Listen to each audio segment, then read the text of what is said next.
গৌরী সীতানাথ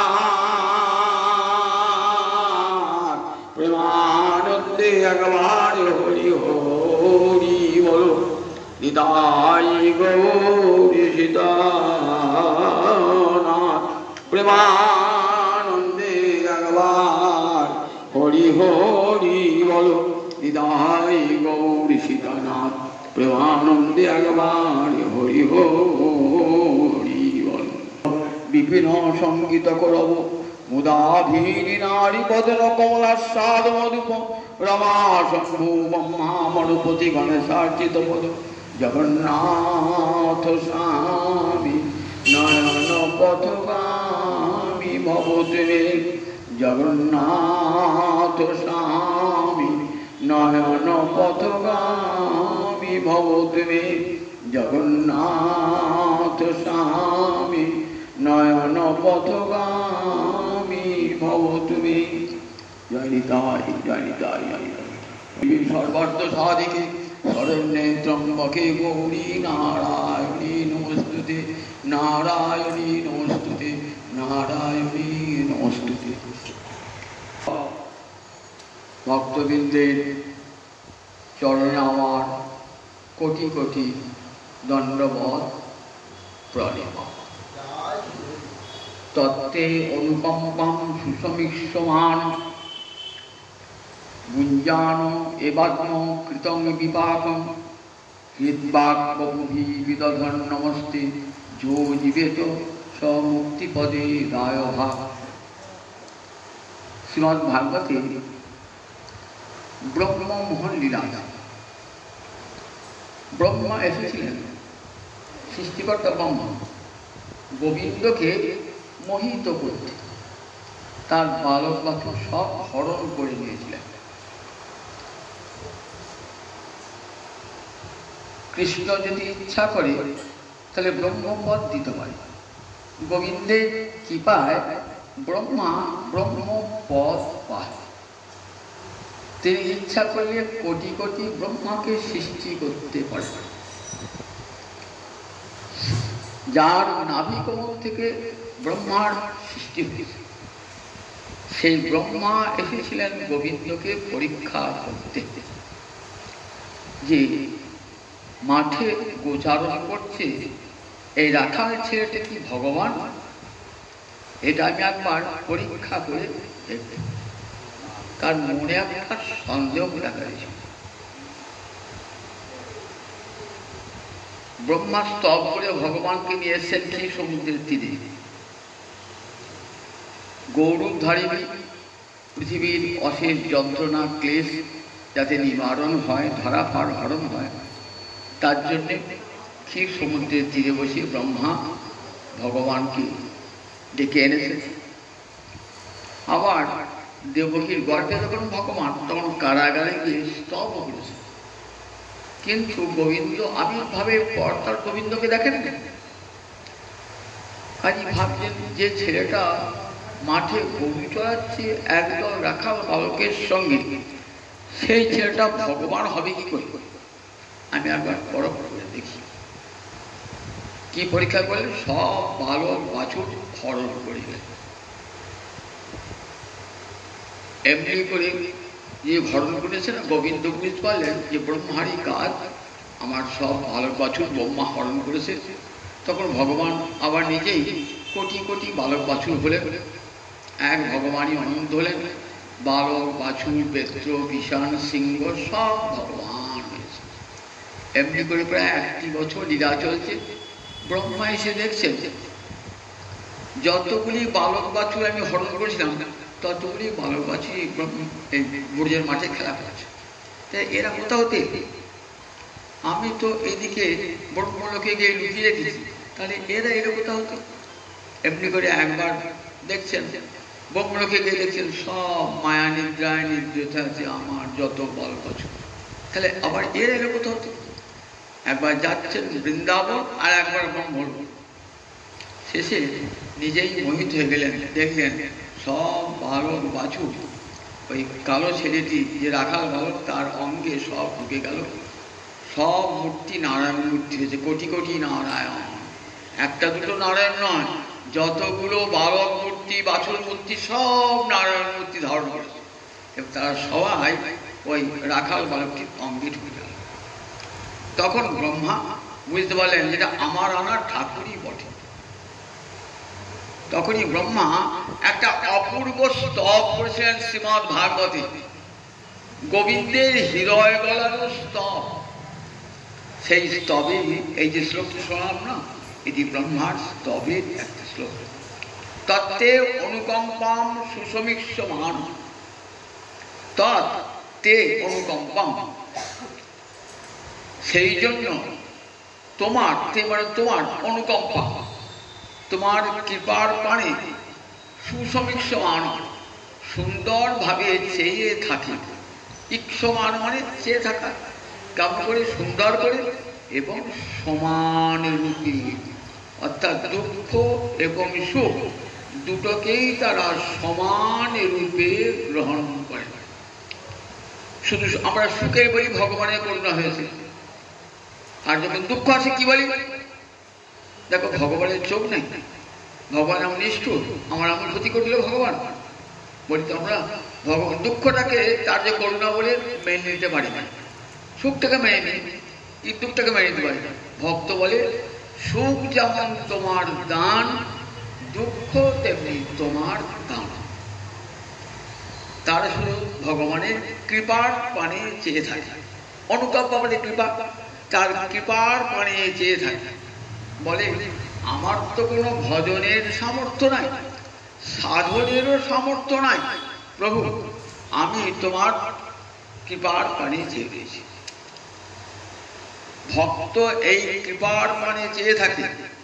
মহাপ্রভু যখন জগন্নাথ দর্শন করছেন না, কি বলে স্তব করছে দেখুন, কৃপা পারাবারণ সজল জলদ সেনী রুচির, রমা বাণী রাম স্ফুরদল পঙ্কের মুখ, সুরেন্দ্রের আরাধ্য শ্রুতিগণ শিখা গীত চরিত, জগন্নাথ স্বামী নয়ন পথগামী ভব তুমি। কৃপা পারাবারণ, পারাবার মানে সমুদ্র, তুমি কৃপার সমুদ্র প্রভু। জগন্নাথ দর্শন করতে মহাপ্রভু গরুর স্তম্ভের উপরে একটা হাত রেখে নয়ন জলে ভাসছেন আর জগন্নাথকে দর্শন করছেন, আবিষ্ট হয়ে দর্শন করছেন। আবিষ্ট হয়ে দর্শন করে সত্যি বলছেন, ঠাকুর তুমি তো কৃপার সমুদ্র, কৃপা পারাবার। সজল জলদ শ্রেণী রুচির, জগন্নাথ দর্শন করছে না, দেখছে সাক্ষাৎ কৃষ্ণ দাঁড়িয়ে আছে। যেই গৌর সেই কৃষ্ণ সেই জগন্নাথ। বাসুদেব ঘুষে কহে জুড়ি দুই হাত, যেই গৌর সেই কৃষ্ণ সেই জগন্নাথ। গৌর হরি দেখছেন যে জগন্নাথ কে কৃষ্ণ। সজল জলদ শ্রেণী রুচির, জলদ মানে মেঘকে বলে জল, জলদান করে বলে, জল ভরে মেঘ কেমন খুব কালো হয়। সজল জলদ একসঙ্গে অনেক বছর মেঘ ওঠে, শ্রেণী মানে মালা, রুচির মানে অঙ্গকান্তি। তোমার অঙ্গকান্তি কেমন, ওই জল ভরা কালো মেঘের মতো গোবিন্দ অঙ্গকান্তি। সজল জলদ শ্রেণী রুচির। রমা বাণী রাম, রমা হচ্ছেন লক্ষ্মী, বাণী হলেন সরস্বতী, রাম মানে আনন্দদায়ক। রাম কথাটি অর্থ যো রময়তী সরাম, ভগবান একটা নাম হচ্ছে রাম। অর্থাৎ লক্ষ্মীকে আনন্দ দান করেন, সরস্বতীকে আনন্দ দান করেন, তাই রমা বাণী রাম। স্ফুরত অমল পঙ্কে রুহ মুখ, স্ফুরত মানে প্রস্ফুটিত, পঙ্কে রুহ মানে পদ্মফুল, পঙ্ক পান ভেদ করে ওঠে, মুখ, তা মুখ গোবিন্দ মুখখানা কেমন, প্রস্ফুটিত পদ্মফুলের মতো। স্ফুরত অমল পঙ্কে, নির্মল পদ্মফুলের মতো পঙ্কের মুখ। শ্রুতিগণ সুরেন্দ্রই আরাধ্য, সুরেন্দ্র মানে সুর মানে দেবতা, দেবতাদের শ্রেষ্ঠ কারা, ব্রহ্মা ইন্দ্র, এরা সব সময় তোমার আরাধনা করছে, সুরেন্দ্রীর আরাধ্য। শ্রুতিগণ শিখা গীত চরিত, শ্রুতি মানে বেদ, গণ মানে সমস্ত শ্রুতি, তাদের শিখা সমস্ত বেদের শিখা হলো উপনিষদ। সেখানে মস্তকে রাখে শ্রুতি মৌনি। উপনিষদকে বলা হয় বেদের মস্তক শ্রুতিগণ শিখা গীত চরিত, অর্থাৎ উপনিষদ নিরন্তর তোমার মহিমা কীর্তন করছে। শ্রুতিগণ শিখা গীত চরিত। জগন্নাথ স্বামী নয়ন পথগামী ভক্ত। সেই জগন্নাথ তুমি আমার নয়ন পথগামী, তুমি আমার দৃষ্টিগোচর হও, আমার নয়নে পথের পথিক হও। জগন্নাথ তুমি আমার শুধু জগতের স্বামী, আমারও স্বামী তুমি জগন্নাথ। তুমি তো জগতের না, সুতরাং জগতের প্রভু, জগতের স্বামী তুমি। আমার নয়ন পথের গোচরীভূত হও। ঠিক যেমন করে রাধা রানী কৃষ্ণ দর্শন করছেন না, তেমনি করে রাধা রানীর ভাব অন্তরে নিয়ে আমার মহাপ্রভু ওই গরুর স্তম্ভের পাশে দাঁড়িয়ে নয়ন জলে ভাসছেন আর দর্শন করছেন জগন্নাথ। এত আবিষ্ট দেখো যে গৌরহরি নারীর নামটা পর্যন্ত উচ্চারণ করতেন না, কঠোর সন্ন্যাসী। নারী বলবে কি করতেন? প্রকৃতি। নারী বলতেন না, নারী মুখ দর্শন, নিজের মা ছাড়া আর কোন নারীর মুখ দর্শন করতেন না। মাতৃস্থানীয় হলেও দেখাতেন বৈরাগ্য এত কঠোর। সেই মহাপ্রভু জগন্নাথ দর্শন করতে করতে একদিন একটা উড়িয়া রমণীর ঘাড়ে, তার মহাপ্রভু ঘাড়ে উঠে দর্শন করছেন জগন্নাথ। মহাপ্রভু ঘাড়ে উঠে, দেখতে পাচ্ছেন না তো, মহাপ্রভু ঘাড় উঠেছে, ঘাড় উঠে জগন্নাথ দর্শন করছেন। মহাপ্রভু জানতেই পারেন নাই যে আমার পিঠে কে উঠেছে। মহাপ্রভু আবিষ্ট চিত্তে, আর ওই রমণী, উড়িয়া রমণীকেও দেখছেন জগন্নাথকে আবিষ্ট হয়ে। একটা মানুষের ঘাড়ে যে পা দিয়েছি এটাও তার বলবে, এত আবিষ্ট হয়ে দেখছে। গোবিন্দ সেবক ছুটেছে, নাম নাম ছুটেছে, নামিয়ে দিয়েছে। তখন মহাপ্রভু সববিদ পেয়েছে। তখন বলছে গোবিন্দ ওকে নামিয়ে রাখো, ও কত আবিষ্ট চিত্ত হয়ে জগন্নাথ দর্শন করছে। আমাকে আশীর্বাদ করো মা, আমি ঠিক তোমার মতন করে জগন্নাথ দর্শন করতে পারি। তোমার জ্ঞান নাই যে আমার মাথায় পা দিয়েছো, পা দিয়ে জগন্নাথ দর্শন করছো। আমি যেন ঠিক এইরকম করে আবিষ্ট চিত্তে জগন্নাথ দর্শন করতে পারি। কেমন যেন কোনদিন দেখেন নাই আরে খেলা মতন এমনিভাবে জগন্নাথ দর্শন করছে। গরুর স্তম্ভের তলে আছে এক নিম্নকালে, শেখা হালে ভরিল অশ্রু জলে।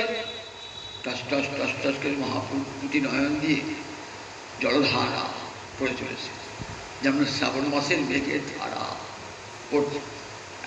গরুর স্তম্ভের নিচে একটা খাল আছে, খালটা জলে মহাপ্রভুর নয়ন জলে ভর্তি হয়েছে। গরুর স্তম্ভের তলে আছে এক নিম্নকালে, সেখানে ভরিল অশ্রু জলে। বলছেন তুমি কৃপা পারাবারো, তুমি তো কৃপার সমুদ্র প্রভু। ভগবানের করুণার পানে আমাকে চেয়ে থাকেন।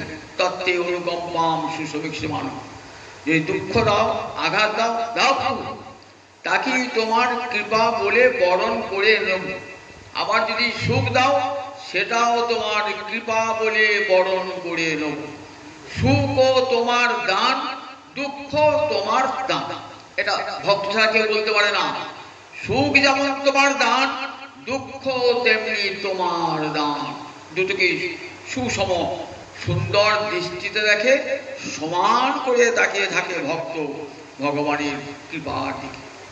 কৃপার এমন সামর্থ্য শাস্ত্রে বলেছে, মুখং করতি বাচালং পঙ্গুং লঙ্ঘয়তে গিরিম, যৎকৃপা তমহং বন্দে পরমানন্দ মাধব। আমরা গীতা পর্যন্ত গীতা ধ্যানে বলা আছে। মুখং মানে বোবা, মুখং করতি বা যৎকৃপা, যার কৃপা মুখকে বাচাল করে। পরমানন্দময় মাধব, যার কৃপা মুখ বোবাকে বাচাল, মুখং করতি বাচাল, মুখকে বাচাল করে। পঙ্গুং লঙ্ঘয়তে গিরিম, যে পঙ্গু হাঁটতে পারে না সে গিরি টপকায়। তোমার কৃপার এমন শক্তি, ভগবানের কৃপার এমন শক্তি। দেখো মুখ কেমন করে বাচাল হয় আর পঙ্গু কেমন করে গিরিলঙ্ঘন করে। আমি দুটি উদাহরণ দিয়ে দেখাবো। তিন পুত্র সঙ্গে আছে সেন শিবানন্দ। পঞ্চদত্তের গান গান তো আপনারা। শিবানন্দ সেন কোথাকার বাড়ি? কাঁচরাপাড়া। মহাপ্রভুর পরিকর, মহাপ্রভুর পরম ভক্ত শিবানন্দ। প্রতি বৎসর রথযাত্রার পূর্বে সমস্ত গৌড়ের ভক্তগণকে নিয়ে শিবানন্দ সেন পুরীর পথে হাঁটা দিতেন, সপরিবারে যেতেন, প্রতি বৎসর যেতেন। মহাপ্রভু আদেশ করেছিলেন, শিবানন্দ তোমার তো প্রচুর পয়সা আছে, তুমি সমস্ত এই গৌড়ের যাত্রীগণকে তুমি তোমার পয়সা খরচ করে তাদেরকে নিয়ে যাবে, পথের শুল্ক দেবে এবং তাদের থাকা খাওয়ার ব্যবস্থা সব তুমি করবে। ভগবত সেবায়, ভগবত ভক্তের সেবায় তুমি অর্থ লাগাবে। সারা জীবন শিবানন্দ পার করে গেছে। সেই শিবানন্দের তিন পুত্রের মধ্যে শেষ পুত্রটির নাম পরমানন্দ সেন।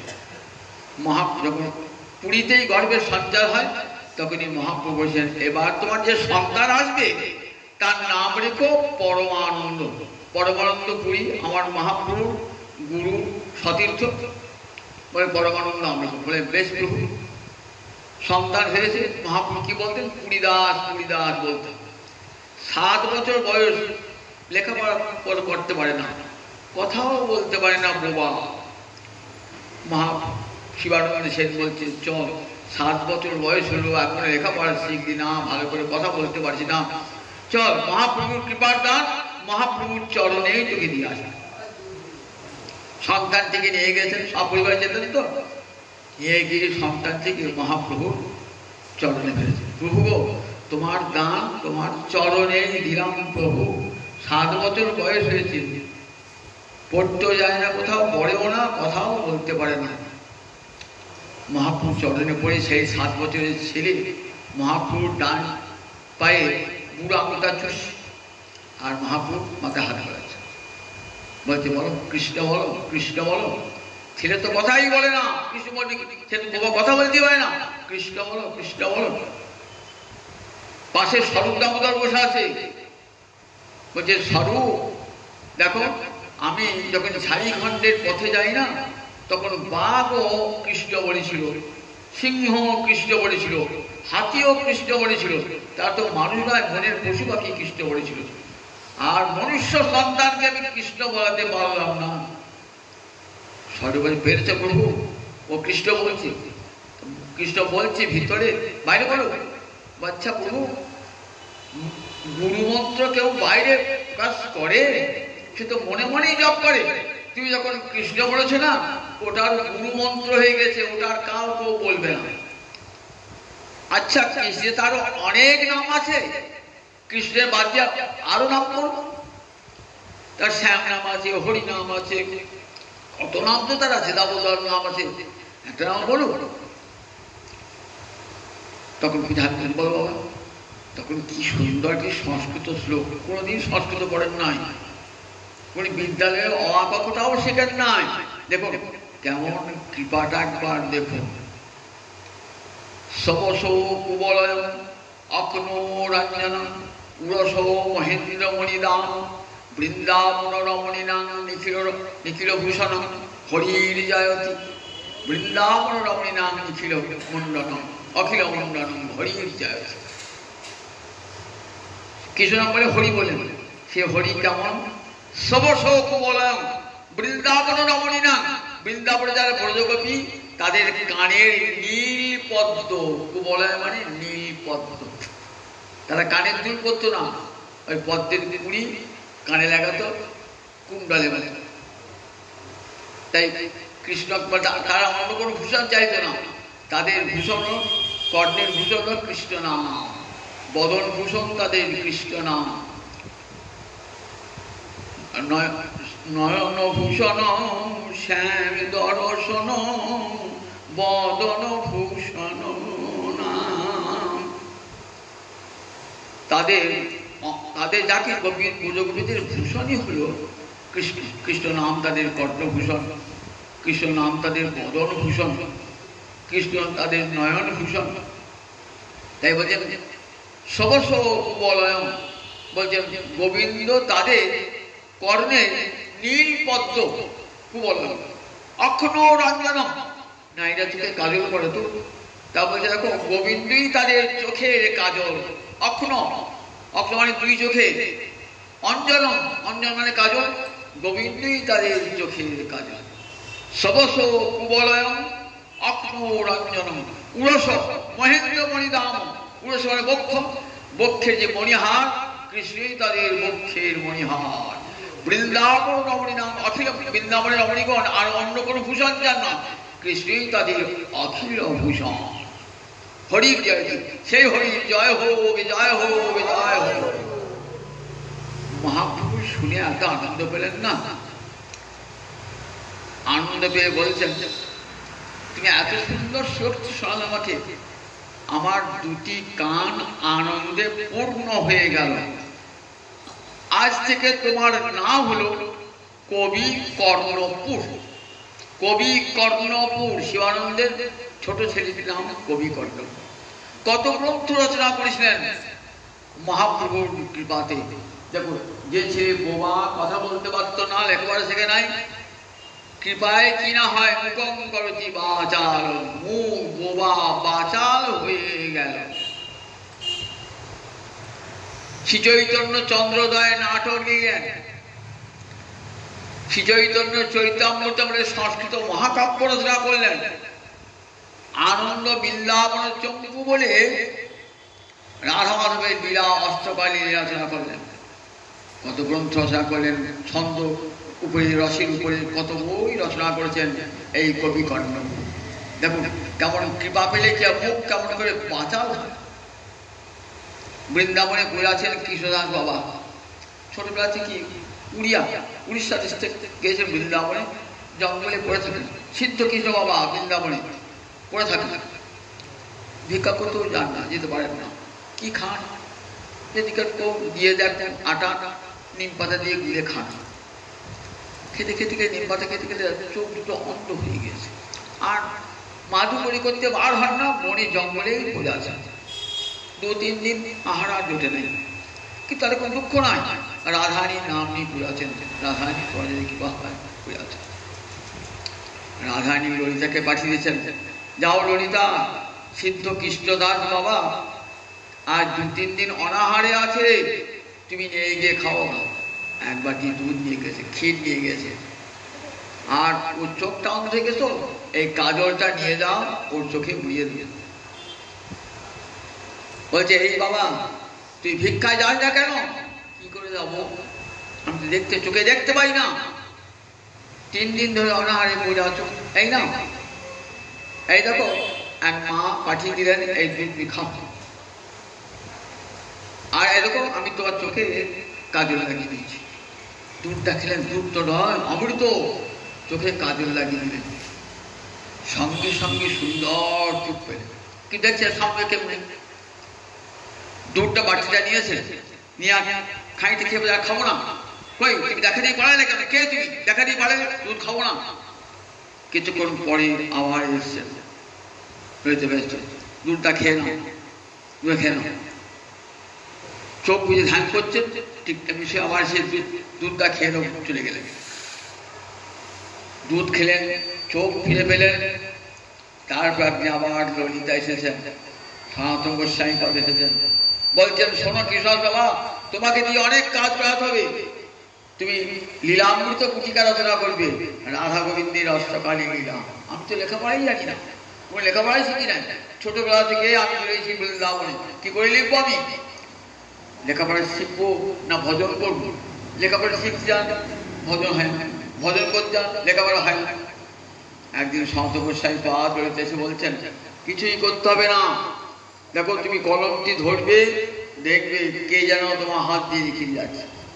সংস্কৃতে লিখলেন লীলামৃত গুটিকা, আবার সবাই সংস্কৃত বুঝতে পারবেন না বলে উড়িয়া হয়েও বাংলা ভাষায় লিখলেন ভাবনা সার সংগ্রহ। যারা ভজন সাধন করেন, মঞ্জয়ী ভাবে দেহে ভজন সাধন করেন, তাদের একমাত্র অবলম্বনের গ্রন্থ হল এই ভাবনা সার সংগ্রহ। দেখুন লেখাপড়া বিদ্যা কিছুই জানতেন না, কিন্তু দেখুন কৃপার এমন শক্তি, যে কৃপার শক্তিতে বোবা বাচাল হয়ে যায়। মুখম করতি বাচন পঙ্গুং লঙ্ঘনে দিবি। আবার খোড়া গিরি লঙ্ঘন করে। গিরি লঙ্ঘন মানে পর্বত লঙ্ঘন করে। এমন উদাহরণ আছে? বলে হ্যাঁ আছে। পাঞ্জাবের কাছে পাতিয়ালা, পাতিয়ালা আর এক ব্রাহ্মণ পরম হরিভক্ত জন, কিন্তু তার দুটো পা কেমন জোড়া, চলতে পারে, দুটো পা জোড়া চলতে পারে না, কিন্তু অন্তরে খুব ইচ্ছা জগন্নাথ পূর্ণব্রহ্ম একবার দর্শন করবো, পরব্রহ্ম জগন্নাথকে, জগন্নাথকে দর্শন করে আমার মুক্তি হয়ে যাবে। কিন্তু যাবে কি করে? চলতেই তো পারে না। করে তোমার হাঁটুতে ভর করে দুটো হাতে ভর করে ছেঁচে যায়। বাড়ির লোক বলছে যে আমি জগন্নাথ দর্শন যাবো। সে কি গো, কোথায় পাতিয়ালা আর কোথায় পুরী, কত দূর আসছে, যাবে কি করে? তুমি এক মাইল আসে দেবে না? বলছে আমি যাবো, প্রতিজ্ঞা করেছি আমি যাবো জগন্নাথের কাছে। কে সঙ্গে যাবে? আমি একাই যাবো। একা কে যাবে? দুর্গম রাস্তা, কত দূর রাস্তা, তুমি যাবে কি করে? বলে আমি যাবো জগন্নাথ দর্শন করতে, আমার অন্তর চেয়েছে আমি যাবোই, আমি কোনো বাধা মানব না।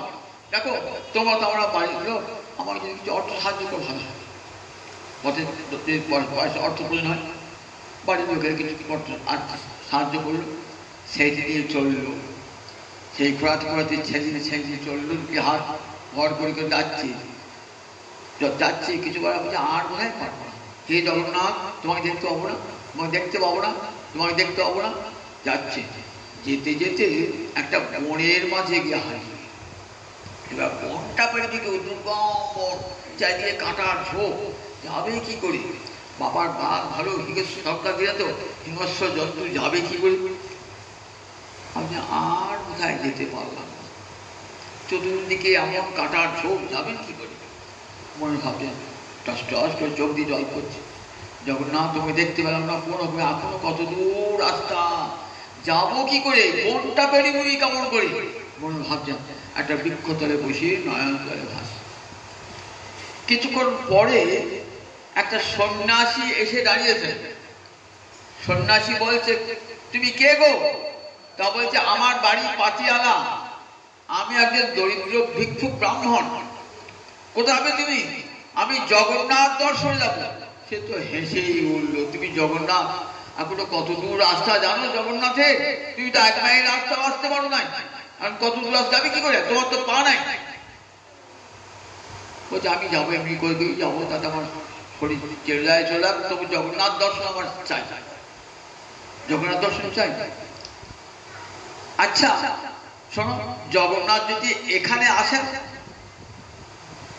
তাহলে তুমি কার জগন্নাথ দর্শন যাবে? তারপরে তা যাবো কেন? শাস্ত্রে বলেছে যেখানে কৃষ্ণ সেইটাই বৃন্দাবন, যেখানে জগন্নাথ সেইখানকার শ্রীক্ষেত্র। সুতরাং যদি এখানে জগন্নাথ আসে, এইখানে আমি জগন্নাথ দর্শন করব। এই বলতে বলতেই সন্ন্যাসী ওই জগন্নাথের মূর্তি ধারণ করেছেন। কেমন কৃপা দেখেছেন তো, ভক্তকার যেতে হলো না, অন্তরে কত আকর্ষণ, অন্তরে এই আমি জগন্নাথ এসেছি, তোমাকে আমার ভক্তের কষ্ট হচ্ছে, আমি এসেছি তোমাকে এই বনে দেখা দিতে, নয়ন জলে ভাসছে, তোমার এত করুণা, তুমি কৃপা বাড়াও, সত্যি কৃপার সমুদ্র। আমি যেতে পারবো না বলে অন্তরে আমার এত আকাঙ্ক্ষা, আমি যেতে পারবো না বলে তুমি এসেছো নির্জন বনে, তুমি এসেছো প্রভু, কত কষ্ট করে এসেছো প্রভু,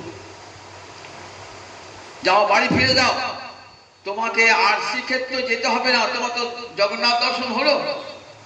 তারপরে আমি যদি বাড়ি ফিরে যাই, লোকে বলবে তুমি শ্রীক্ষেত্রে যেতে পারো না, তাই ফিরে পালিয়ে এসো, একটা কৃপার নিদর্শন আমাকে দাও।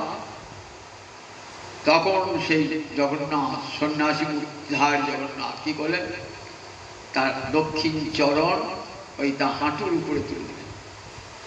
যেই হাঁটু তুলে দিলেন, সঙ্গে সঙ্গে পা ছেড়ে গেল, সুন্দর দুটি পা হলো, সুন্দর দুটি পা। এইবার যাচ্ছেন, এইবার জগন্নাথ অদৃশ্য হয়ে গেছেন, বলিষ্ঠ দেহ, হাঁটবার ক্ষমতা সব পেয়েছেন। পরমানন্দে জয় জগন্নাথ, জয় জগন্নাথ, জয় জগন্নাথ, জয় জগন্নাথ, জয় জগন্নাথ বলতে বলতে বলতে বলতে যাচ্ছে, মধুর কণ্ঠে হরিনাম বলতে বলতে যাচ্ছে। বাড়ি থেকে সবাই অবাক যে আচ্ছা তোমার তো পা ছিল না, দুটো পা জোড়া, সেই দুটো পা ছাড়লো কি করে? আর এমন সুন্দর তোমার চলন শক্তি হলো কি করে? তোমার সম্পূর্ণ দৈহিক অবয়ব পাল্টে গেছে। তখন বলে আমি জগন্নাথ দর্শন করছি কোথায়? এক বনের মাঝে। সেই বনেতেই জগন্নাথের মন্দির গড়ে উঠল, জায়গাটির নাম অমরাগড়। সেখানে গড়ে উঠল জগন্নাথের মন্দির। জগন্নাথ, বলদেব, সুভদ্রা সেইখানে বিদ্যমান। এখনো পর্যন্ত সেই গ্রামের লোকেরা ওই জগন্নাথকে নিজের গ্রামের দেবতা বলে আরাধনা করে থাকেন। আর ভাবলেন এই যে ব্রাহ্মণ কত, দেখো কতখানি এই ব্রাহ্মণ কতখানি ভক্তি পরায়ণ হলে জগন্নাথকে কাছে টানতে পারে। এত ভক্তির আকর্ষণ জগন্নাথকে নিজের কাছে টেনে এনেছে।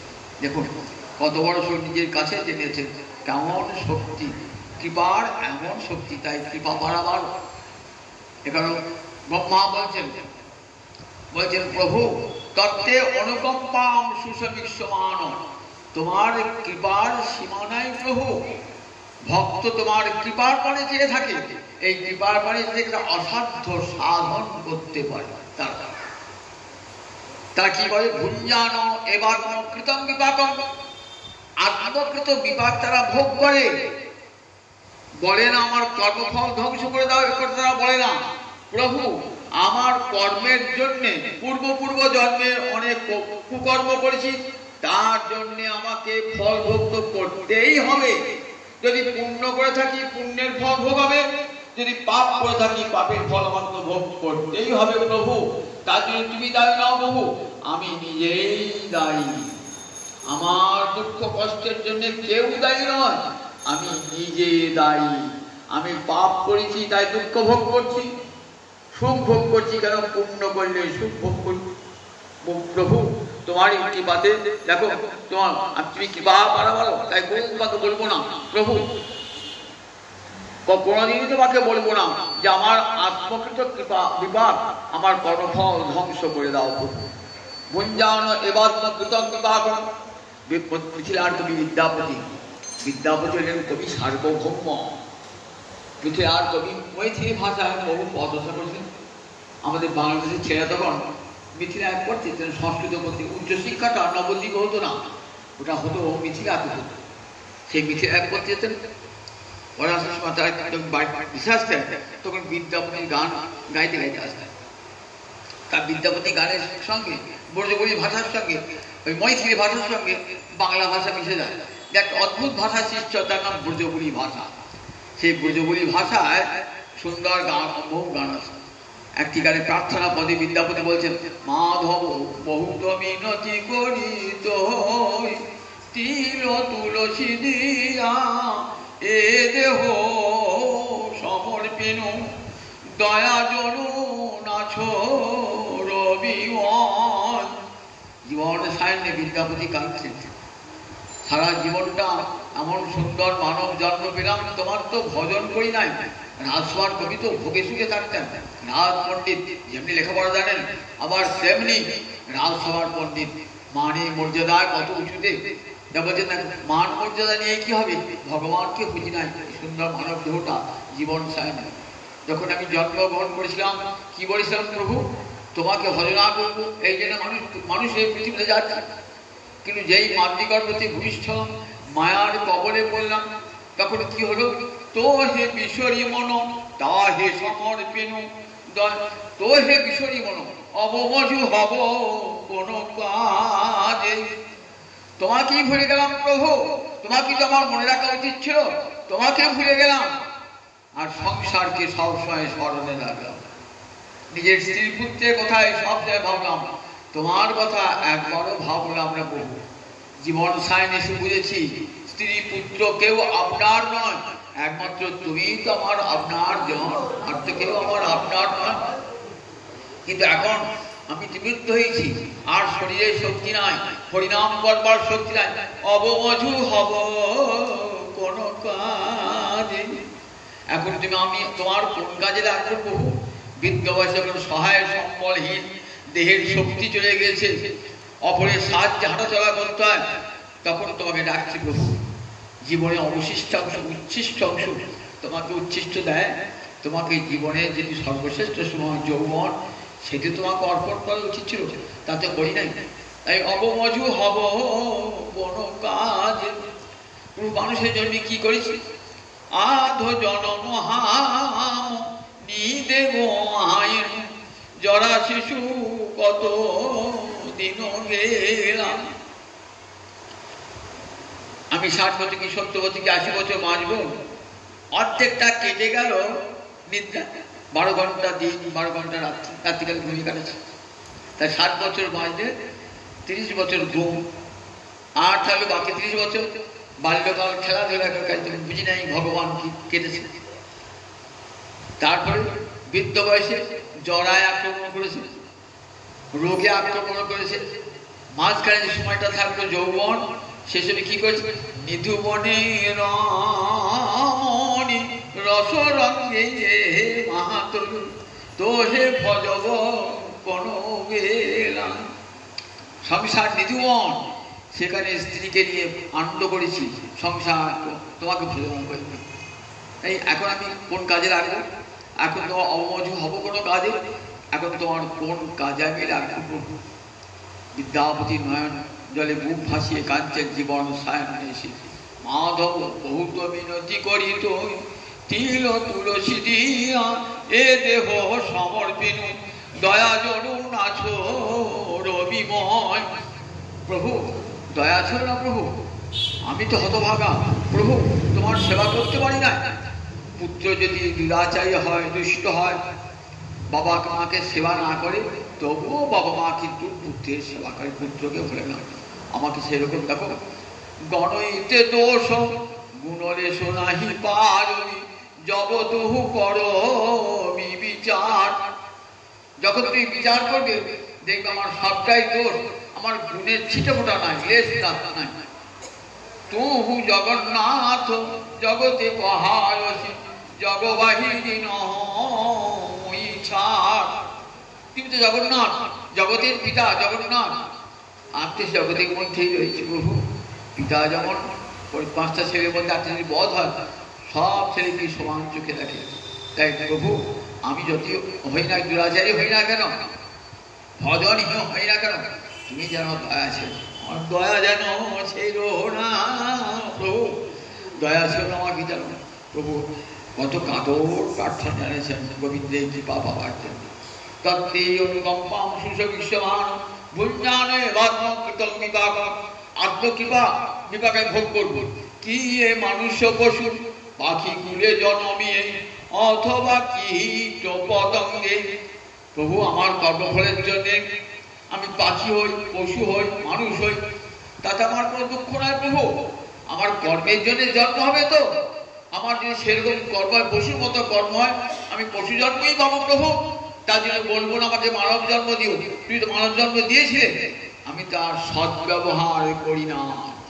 এমন সুন্দর দুর্লভ মানব জন্ম পেলাম, একদিনও কৃষ্ণ বুঝলাম না, বিষয় মদে মাতোয়ার হয়ে দেখলাম।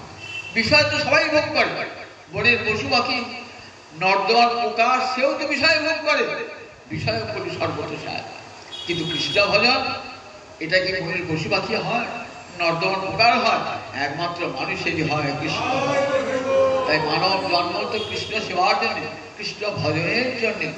সেটা যদি নষ্ট করি আর গোবিন্দ দেবেন? তাই বলছে দেখো, এই যে কি এ মানুষ পশু পাখি গুলে জন্মিয়ে অথবা কীট পতঙ্গে, যে করে জন্ম দাও না প্রভু, আমার দুঃখ নাই প্রভু। কর্ম বিপাকে গতাগতি পুনঃমতি রহু তুয়া বড় সঙ্গে। কর্মের ফলের জন্য আমি একবার আসবো, একবার যাবো, একবার আসবো, একবার যাবো, পুরো একটা প্রার্থনা।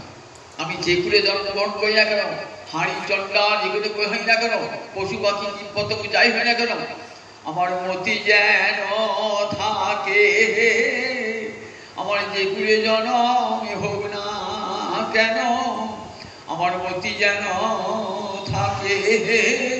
হা কৃষ্ণ হা গোবিন্দ বলে কাঁদিতে পারি হে, হা কৃষ্ণ হা গোবিন্দ বলে কাঁদিতে পারি হে। আমার যে কুলে জন্ম হোক, আমার দুঃখ নয় প্রভু। মতিরও বিদ্যাপতি প্রার্থনা করেছে যেন তোমার চরণে আমার মতি থাকে, তোমার প্রসঙ্গে যেন আমার মতি থাকে। এই মতিটাই তো গোবিন্দ চান, কিছুই চান না। রাধারানীকে হাড় গড়িয়ে দিতে হবে না, গোবিন্দকে হাড় গড়িয়ে দিতে হবে না, উত্তম কাপড় কিনে দিতে হবে না, কিছুই চান না। গোবিন্দ ওসবের কাঙাল নন। কিছু মূর্খ লোক মনে করে ভগবান একটা মন্দির তৈরি গেল, ভগবতের কৃতকৃতার্থ হয়ে গেল। আমি পাথর দিয়ে গোবিন্দের মন্দির বানিয়ে দিয়েছি, কত পূর্ণ কাজ করেছি।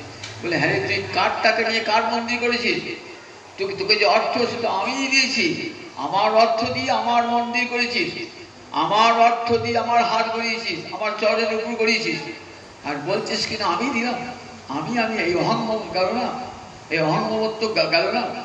দেখুন আমরা কেমন মূর্খ যে গোবিন্দের কৃপাতে আমি অর্থ উপার্জন করেছি, আর সেই অর্থ দিয়ে গোবিন্দকে আমি হাট গড়িয়ে দিয়েছি।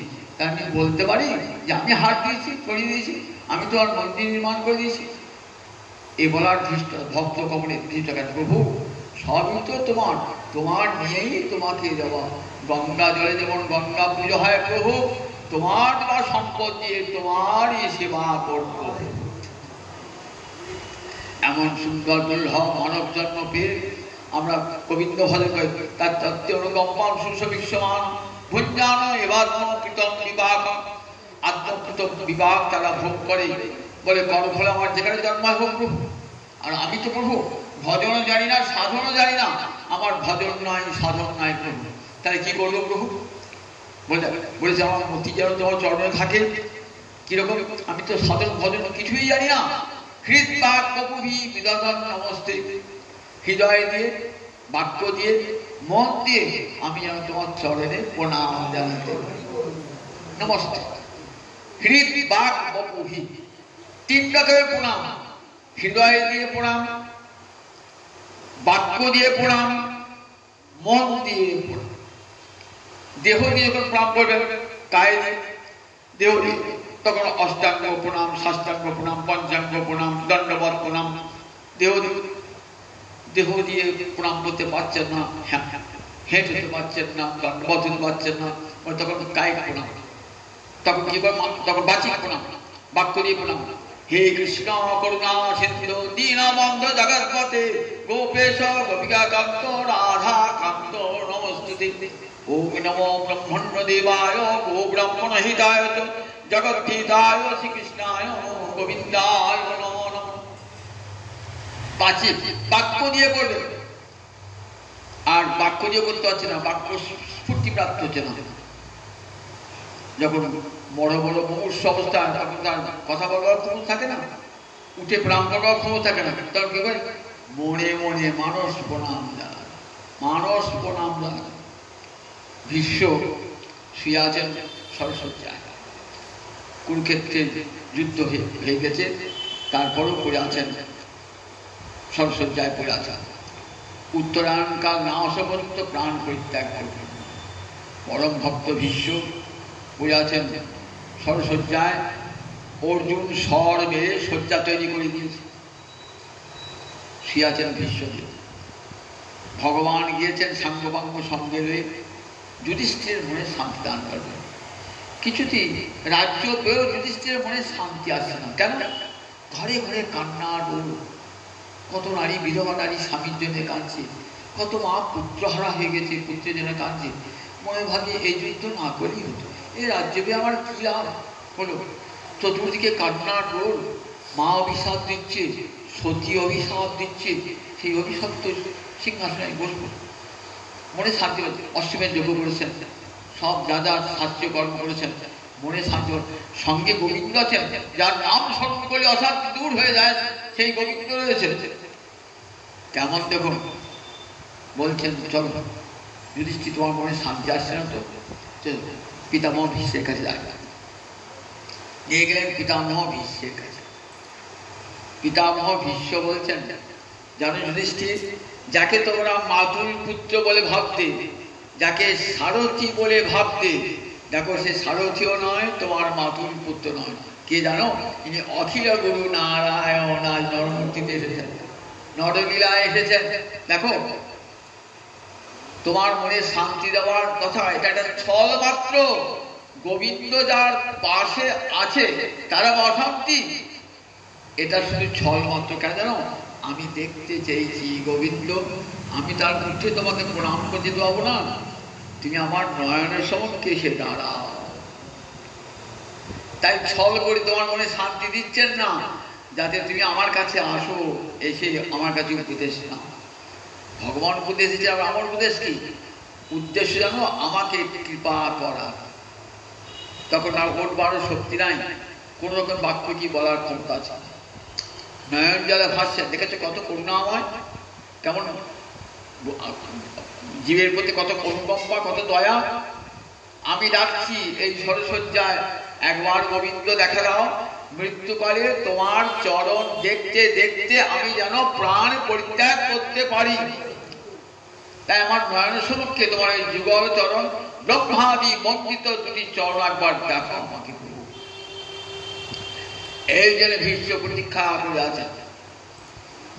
এই গেছেন না নয়নজলে ভাসতে ভাসতে বলছেন যে গোবিন্দ ইত্থমতি বিতৃষ্ণা, আমার তো আজ দেবার আর কিছু নাই, কোনো উপহার নাই। আমি তো এখন বড় পথে যাচ্ছি, ওর বড় ক্ষমতা নাই, তোমাকে কি উপহার দেবো? তুমি জগৎ গুরু, গুরু এলে গুরুকে উপহার দিতে হয়। তা আমি তোমাকে কি উপহার দেবো? আমার দেবার আর কিছু নাই। প্রভু, আমি তোমাকে আমার মতিটা দিলাম। কেমন মতি দিলাম? আমরা ভগবানকে মনটা দিলাম। তো তখন একজনকে বললেন এই বাড়িটা তোমাকে দিয়ে দিলাম, বাড়িটা পেয়ে গেল। 5 জায়গায় মঠ গেঁথে আছে বাড়িটা, সেই বাড়িটা আমাকে দান করেছে, 5 জায়গায় বন্ধ গেঁথে আছে বাড়িটা। এবার কি দান হলো গো? সে বন্ধ ছাড়তে হতে বাড়িটা পাবো? আমাদের গোবিন্দকে মতি দান কেমন? আমাদের মতিটা 5-7 জায়গায় বন্ধ গেঁথে আছে, বউর কাছে আছে, ছেলের কাছে আছে, বাবার কাছে আছে, মায়ের কাছে, সব বন্ধক দেওয়া আছে। সেই মনটা গোবিন্দ বলে, বন্ধক দেওয়া মন আমি নেবো না, বন্ধক দেওয়া মন নেবো না। বন্ধক ছাড়া যদি দাও একবার টানো। ভীষ্ম বলছেন ইত্থমতি বিতৃষ্ণা, সব কামনা বাসনা শূন্য, মনের 16 আনা গোবিন্দ আমি তোমার চরণে আজ অর্পণ করছি। এইটাই আমার উপহার, আমার মনের 16 আনা অংশ। কার প্রতি কার আমার আর মমত্ব নাই, একমাত্র তোমাকে দিলাম। এমনি করে মানুষ প্রণাম জানাচ্ছেন ভগবান ইত্থমতি বিতৃষ্ণা। আমার সমগ্র 16 আনা মন, নিষ্কাম মন, যে মনে কোনো কামনা বাসনা নাই, সবটাই তোমাকে দিলাম। তা বলে ভক্ত হয়ে, প্রভু আমি আমি তোমাকে এমনি করে নমস্কার জানাই, আমার দেহ মন প্রাণ সব তোমার চরণে আজ থেকে অর্পণ করে। এমনি করে গোবিন্দ চরণে সব অর্পণ করে দেন। আমি তার কিছু যাই না প্রভু, আমি তোমাকে বারবার শুধু প্রণাম জানাই, বারবার তোমাকে প্রণাম জানাই প্রভু। কায়িক প্রণাম জানাই, বাচিক প্রণাম জানাই, মানস প্রণাম জানাই। এমনি করে যে জীবে তো এমনি করে তার কৃপার পরে যে জীব বেঁচে থাকে, সব মুক্তিপদে দায় ভাব। মুক্তি যার পদে, মুক্তি যার চরণে, গোবিন্দের চরণে মুক্তি নৃত্য করে বলে তার দায় ভাব হয়। বলেন যে ছেলে বেঁচে থাকে সেই তো পিতার সম্পত্তি পায়, পড়ে গেলে কি ভাববে? তাই যে জীবে তো যে বেঁচে থাকে, বেঁচে থাকা মানে কাকে বেঁচে থাকা বলে? ভক্তিপথে স্থিতি রেব জীবন। ভক্তিপথে বেঁচে, ভক্তিপথে থাকাই জীবন। আর কৃষ্ণকে ভোলাই মৃত্যু, কৃষ্ণকে ভোলায় মৃত্যুর অত্যন্ত বিস্মৃতি। ভগবানকে ভুলে থাকায় মৃত্যু, আর ভগবানকে স্মরণে থাকাই হলো জীবন। ভগবানকে স্মরণ থাকা, তা বলে এমনি করে যে বেঁচে থাকে, হা গোবিন্দ তোমার করুণা পাবার জন্য বিষাচ্ছি দাদা, সংসারে সব কিছু ছেড়ে দিয়ে হা গোবিন্দ বলে আমার চরণে যারা আছে, তাহলে আমার চরণে যে মুক্তি সম্পদ, প্রেম সম্পদ কে পাবে? ওই যারা হা গৌর গোবিন্দ বলে কামছে তারাই তো সব মুক্তি পদে দায় হয়। সেই মুক্তি পদে দায় ভাব, ওই প্রেম ভক্তি সেই লাভ হয়। বাবার সম্পত্তি বেঁচে থাকে সেই তো মালিক হয়। বেঁচে থেকে একমাত্র ভক্ত বেঁচে আছে, সমস্ত কৃপার পানে তাকিয়ে থাকে। ছেলে যেমন সজ্জন ছেলে, বাবা যেটাকে দেবে, বাবা যা ভালোবাসবে, বাবার কৃপার পানে চেয়ে থাকে। ভক্ত তাই প্রভু দুঃখ দিলে দুঃখ নেবো, সুখ দিলে সুখ নেবো, তুমি তোমার কৃপার বাবা যা হাত পেতে দেবে সেটাই নেবো। এমনি করে বিশ্ববিদ্যার চরণের প্রতি প্রভু দুঃখ দিবে দাও, সুখ দিবে দাও প্রভু। দুঃখ দিলেও যারা দুঃখ সইবার শক্তি দাও, সেই জন্য প্রভু দুঃখ সইবার শক্তি দাও। এমনি করেই ভক্ত ভগবানের চরণে পড়ে থাকে। কৃপা পারাবার ভগবান, সেই কৃপার সমুদ্র ভগবানের কাছে কৃপা চাইতে হয়। এই সুদুল্লাহ মানব জন্ম পেয়ে কার কাছে কৃপা চাইব না? একমাত্র হে গোবিন্দ, হে গৌর হরি, হে জগন্নাথ, তুমি জগতের নাথ, কৃপা করো। আবার আমার যে কুলে জন্ম হোক না কেন, সেই কুলে জন্মে যেন জন্মের প্রভাব থেকে হা গৌর গোবিন্দ বলে কাঁদতে পারি। জয় নিতাই, জয় নিতাই, জয় নিতাই। জয় জয় রাম।